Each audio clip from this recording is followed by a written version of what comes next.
जय हिंद दोस्तों, स्वागत है आपका महासू एकेडमी सोलन में। तो आज की जो वीडियो है वो आपकी बेहतरीन रहने वाली है। वर्ष जो 2025 में है, यहाँ से 2 से 3 क्वेश्चन बने थे। बॉटनी आपके लिए बहुत इंपॉर्टेंट रहती है, इसलिए एग्जाम से पहले ये वीडियो आप जरूर देखें। तो इस वीडियो को शुरू करते हैं, जिसमें पहला प्रश्न है, पादप जगत का अध्ययन क्या कहलाता है। जो पादप जगत है उसकी जो स्टडी है वो क्या कहलाती है? पारिस्थितिकी विज्ञान, कोशिका विज्ञान, वनस्पति विज्ञान या प्राणी विज्ञान। तो इसका जो राइट आंसर है वो होगा ऑप्शन नंबर सी। पादप जगत का जो अध्ययन है वो वनस्पति विज्ञान कहलाता है, ऑप्शन नंबर सी। प्रकाश संश्लेषण किस कोशिकांग में होता है? केंद्रक में, हरित लवक में, माइटोकॉन्ड्रिया में या राइबोसोम में। अब आप देख सकते हैं कि अगर आपको ये क्वेश्चन नहीं आता आप एलिमिनेट लगा सकते हैं। जैसे यहाँ पे राइबोसोम है तो ये कोशिका की प्रोटीन फैक्ट्री कहलाता है, तो ये हमारा आंसर नहीं होगा। फिर माइटोकॉन्ड्रिया क्या है? ये कोशिका का ऊर्जागृह है, पावर हाउस है, तो ये भी हमारा आंसर नहीं होगा। अब ये बोला कि प्रकाश संश्लेषण किस में होता है, तो जो प्रकाश संश्लेषण है पत्तियों में होता है। और पत्तियों में क्या पाया जाता है? हरित लवक पत्तियों के अंदर पाया जाता है। तो इसका जो राइट आंसर है वो क्या होगा? ऑप्शन नंबर बी, हरित लवक। पौधों में भोजन का मुख्य भंडारण पदार्थ क्या है? पौधों में भोजन का मुख्य भंडारण पदार्थ क्या है? वसा है, स्टार्च है, ग्लाइकोजन है या प्रोटीन है। तो अगर पौधों के लिए भोजन के भंडार की बात करें तो वो कहलाता है starch, option number B right answer होगा। क्वेश्चन नंबर 4, निम्नलिखित में से कौन सा पौधा अनावृतबीजी है? सरसों, मक्का, साइकस या आम। तो जो क्वेश्चन नंबर 4 है इसका राइट आंसर होगा option number C, cycas. Cycas कैसा पौधा है? जो अनावृतबीजी है, जिसके अंदर बीज नहीं पाए जाते। तो option number C right answer होगा। क्वेश्चन नंबर 5, शैवालों में पाए जाने वाला प्रमुख वर्णक कौन सा है? यहाँ पे वर्णक पूछा गया है जिसके कारण शैवालों का रंग होता है। आपने देखा होगा कि जो शैवाल है वो हरे रंग के होते हैं, वो किस वर्णक के कारण होते हैं? एंथ्रोसाइनिन, क्लोरोफिल, जैंथोफिल या कैरोटीन। तो शैवालों का आपने रंग बताना है, हरा किसके कारण होता है? तो शैवालों का जो वर्णक है वो क्लोरोफिल के कारण होता है, तो ऑप्शन बी राइट आंसर होगा। क्वेश्चन नंबर 6, पौधों द्वारा जल का उत्सर्जन क्या कहलाता है? पौधे जल का उत्सर्जन करते हैं तो उन्हें क्या कहा जाता है? उस क्रिया को, प्रोसेस क्या होता है जिसमें पौधे जल का उत्सर्जन करते हैं? श्वसन, उत्सर्जन, बाष्पोत्सर्जन या पाचन। तो जो पौधे जल का उत्सर्जन करते हैं उस प्रोसेस को कहा जाता है बाष्पोत्सर्जन, option number C right answer. Question number 7, bryophytes को क्या कहा जाता है? यानी जो ब्रायोफाइटस है वो क्या होते हैं? परजीवी होते हैं, प्रथम स्थलीय पौधे होते हैं, जलीय पौधे होते हैं या कीट भक्षी पौधे होते हैं। तो ब्रायोफाइटस क्या है? इन्हें प्रथम जलीय पौधे कहा जाता है, तो ऑप्शन बी इसका राइट आंसर होगा। ये स्थलीय पौधे होते हैं ब्रायोफाइटस, जो स्थल के ऊपर पाए जाते हैं। क्वेश्चन नंबर 8, निम्नलिखित में से कौन सा टेरिडोफाइटस है? अब टेरिडोफाइटस क्या होता है? ऐसे पौधे जिनके अंदर बीज और फूल है वो नहीं पाए जाते, उन्हें टेरिडोफाइटस कहते हैं। तो ये कौन सा है? चिड़, फर्न, गेहूं या सरसों। तो इसका जो राइट आंसर है वो ऑप्शन नंबर बी होगा। फर्न ऐसे पौधे हैं जिनके अंदर फूल और बीज नहीं पाए जाते। बाकी आपने देखा होगा जो चिड़ के पेड़ होते हैं उसके बीज पाए जाते हैं, और गेहूं में भी, सरसों में भी, इन सभी में पाए जाते हैं। लेकिन फर्न ऐसा है जिसमें बीज और फूल नहीं पाए जाते। क्वेश्चन नंबर 9, पौधों में जल का परिवहन किस ऊतक द्वारा करा जाता है? तो ये प्रोसेस आपने समझना है। 2 प्रोसेस होते हैं कि ये हमारे पास यहाँ पे एक पेड़ है, ये पेड़ है। अब यहाँ पे क्या होता है कि जो जड़ें है वो यहाँ से क्या ले जाती है? पानी ऊपर ले जाती है, पत्तियों तक।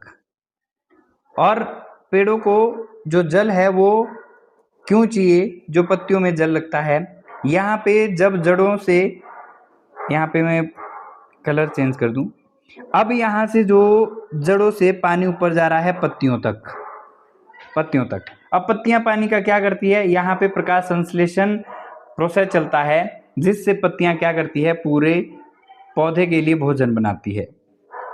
तो यहाँ पे पौधों में जो जल का परिवहन है वो किसके द्वारा करा जाता है, ये जाइलम के द्वारा किया जाता है।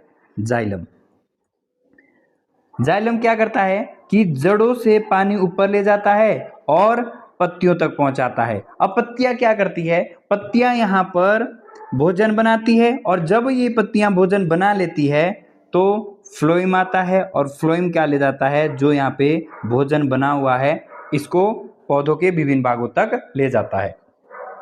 तो अगर ये पूछा जाए कि पौधों में जल का परिवहन कौन करता है, तो वो जाइलम करता है। Option number A right answer होगा। और यही जो अगला क्वेश्चन है, भोजन का परिवहन किस ऊतक द्वारा करा जाता है, तो जो हमने यहाँ पे समझा कि जब जाइलम जल ऊपर ले जाता है पत्तियों तक, तो पत्तियां क्या काम करती है, भोजन बनाने का काम करती है। और जब पत्तियों में भोजन तैयार हो जाता है तो वो भोजन पौधों के विभिन्न भागों तक कौन ले जाता है, वो ले जाता है फ्लोएम। तो ये जो दोनों क्वेश्चन हैं वो बहुत तगड़े हैं, आपने अच्छे से इनको तैयार कर लेना है। तो भोजन का जो परिवहन है वो किस ऊतक द्वारा होता है, तो वो फ्लोएम द्वारा होता है। ऑप्शन नंबर सी। लाइकेन किसका सहजीवी संबंध है, कवक और शैवाल का, जीवाणु और काई का, कवक और जीवाणु का, या शैवाल या काई का।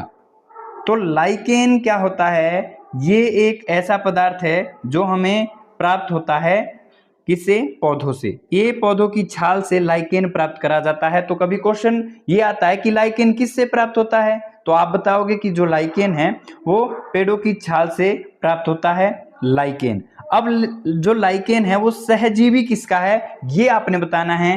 तो लाइकेन कवक और शैवाल, जो कवक और शैवाल है इसका सहजीवी होता है। तो ऑप्शन ए राइट आंसर होगा।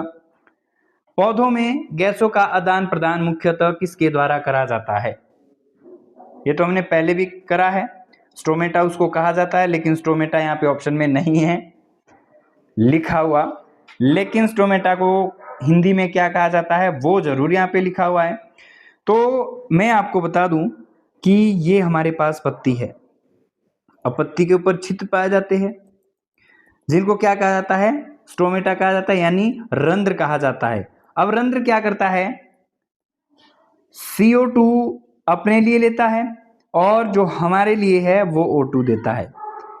यानी जो पौधे हैं वो हमारे लिए ऑक्सीजन देते हैं और खुद के लिए कार्बन डाइऑक्साइड लेते हैं। इसलिए स्टोमेटा यानी रंध्र क्या करता है, रंध्र करता है गैसों का आदान प्रदान, हमें दे देता है O2 यानी ऑक्सीजन और खुद के लिए लेता है CO2 यानी कार्बन डाइऑक्साइड। तो यहाँ क्वेश्चन क्या है, पौधों में गैसों का आदान प्रदान मुख्यतः किसके द्वारा करा जाता है, तो रंध्र यानी स्टोमेटा के द्वारा। Option number C. बीजों का अंकुरण किस हार्मोन द्वारा प्रेरित होता है, जो बीज होता है उसके अंदर अंकुरण होता है तो वो किसके कारण होता है, साइटोकाइनिन के द्वारा, एथिलीन के द्वारा, जेब्रिलिन के द्वारा, या ऑक्सिन के द्वारा। तो इसका जो राइट आंसर है वो होगा जेब्रिलिन के द्वारा। जो हमारा बीज है किसी भी चीज का, ये मान के चलो कि ये बीज है, तो इसके अंदर अंकुरण होता है वो होता है जेब्रिलिन के द्वारा, यानी जो यहाँ पे ऑप्शन नंबर सी है वो राइट आंसर होगा। क्वेश्चन नंबर 14, कीटभक्षी पौधों का उदाहरण है। कीटभक्षी पौधों का उदाहरण इनमें से कौन सा है, अमरबेल, नेफिथीज, आम, या कैक्टस। तो इसका जो राइट आंसर होगा वो है nepenthes. Option number B right answer होगा। सबसे ऊंचा अनावृति वृक्ष कौन सा है, अनावृति बीज बताना जो सबसे ऊंचा है, सिकोया, साइकस, देवदार, या चिड़। तो सबसे जो ऊंचा पौधा है वो कौन सा है, सिकोया है। तो option number A sequoia right answer हो जाएगा। नंबर 16, पौधों की वृद्धि के लिए आवश्यक प्रमुख हार्मोन कौन सा है, इंसुलिन, थायरोक्सिन, ऑक्सिन या एड्रेनालिन। तो पौधों की जो वृद्धि के लिए है वो ऑक्सिन हार्मोन प्रमुख होता है, तो ऑक्सिन ऑप्शन नंबर सी में दिया गया है। क्वेश्चन नंबर 17, दलहनी पौधों की जड़ों में पाए जाने वाला जीवाणु कौन सा है? इकोलाई, राइजोबियम, नोसोमोन्स या एजोट्रोबैक्टर। तो इसका जो राइट आंसर होगा वो राइजोसोबियम होगा, तो जो ऑप्शन बी है वो राइट आंसर होगा। क्वेश्चन नंबर 18, लाल शैवालों का प्रमुख वर्णक कौन सा है? ज़ैंथोफिल, फाइकोएरिथ्रिन, क्लोरोफिल ए या कैरोटीन। तो जो इसका राइट आंसर होगा, लाल शैवालों में जो प्रमुख वर्णक है वो किसके कारण पाया जाता है? वो पाया जाता है फाइकोएरिथ्रिन के द्वारा, तो ऑप्शन जो बी है वो राइट आंसर होगा। पौधों में द्विनाम पद्धति का प्रतिपादन किसने किया था? अरस्तु, लिनियस, लेमार्क या डार्विन। तो जो पौधों का है वो द्विनामी जो पद्धति है, टू किंगडम ऑफ क्लासिफिकेशन, एक था पादप और एक था जंतु, कि एक पादप जगत होता है और एक जंतु जगत होता है। ये पौधों की द्विनाम पद्धति थी, यानी टू किंगडम ऑफ क्लासिफिकेशन थी। ये किसके द्वारा दी गई थी? तो ये कार्ल लिनियस के द्वारा दी गई थी, तो ऑप्शन बी इसका राइट आंसर होगा। निम्नलिखित में से कौन सा परिजीवी पौधा है? परजीवी पौधा इनमें से कौन सा है? फर्न, अमरबेल, चिड़ या काई। तो ये इंपॉर्टेंट है, क्वेश्चन हर बार पूछा जाता है। तो परिजीवी पौधा कौन सा है? अमरबेल एक परिजीवी पौधा है, तो ऑप्शन बी इसका राइट आंसर होगा। पौधों में प्रकाश संश्लेषण के द्वारा कौन सी गैस निकलती है? ऑक्सीजन, नाइट्रोजन, कार्बन डाइऑक्साइड या हाइड्रोजन। तो जो प्रकाश संश्लेषण से निकलने वाली गैस है वो कौन सी है? ऑक्सीजन। पौधे हमें ऑक्सीजन देते हैं यानी O2 देते हैं और खुद के लिए CO2 लेते हैं, तो ये भी आपने ध्यान देना है। पुष्पी पौधों को किस वर्ग में रखा जाता है? जो पुष्प वाले पौधे हैं उसको किस कैटेगरी में रखा गया है? उन्हें क्या कहा जाता है आपने बताना है। ब्रायोफाइटस, जिम्नोस्पर्म, एंजियोस्पर्म या टेरिडोफाइटस। तो जो ऐसे पौधे होते हैं जिनमें पुष्प पाए जाते हैं उसे क्या कहा जाता है? उसे एंजियोस्पर्म कहा जाता है, तो ऑप्शन सी इसका राइट आंसर होगा, एंजियोस्पर्म। पौधों की जड़ों का मुख्य कार्य क्या होता है? कि जो पौधों की जड़ें होती है उसका काम क्या होता है? प्रजनन करना, श्वसन करना, भोजन बनाना या जल एवं खनिज का अवशोषण करना।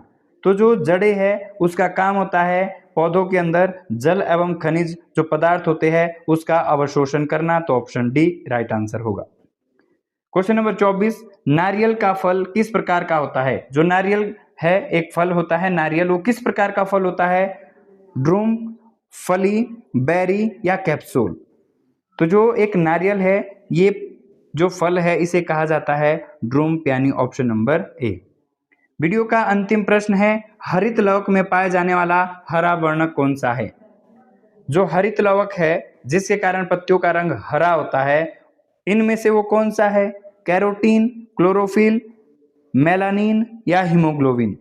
तो इसका जो राइट आंसर होगा वो होता है क्लोरोफिल। पत्तियों का जो हरा रंग है वो किस हरित लवक के कारण होता है? क्लोरोफिल के कारण होता है, तो ऑप्शन बी राइट आंसर होगा। यहाँ पे 25 प्रश्न हमारे कंप्लीट होते हैं और इसको आपने अच्छे से तैयार करना है। जरूर यहाँ से इस बार भी आपको क्वेश्चन देखने को मिलने हैं। मिलते हैं नेक्स्ट वीडियो में। जय हिंद, जय भारत।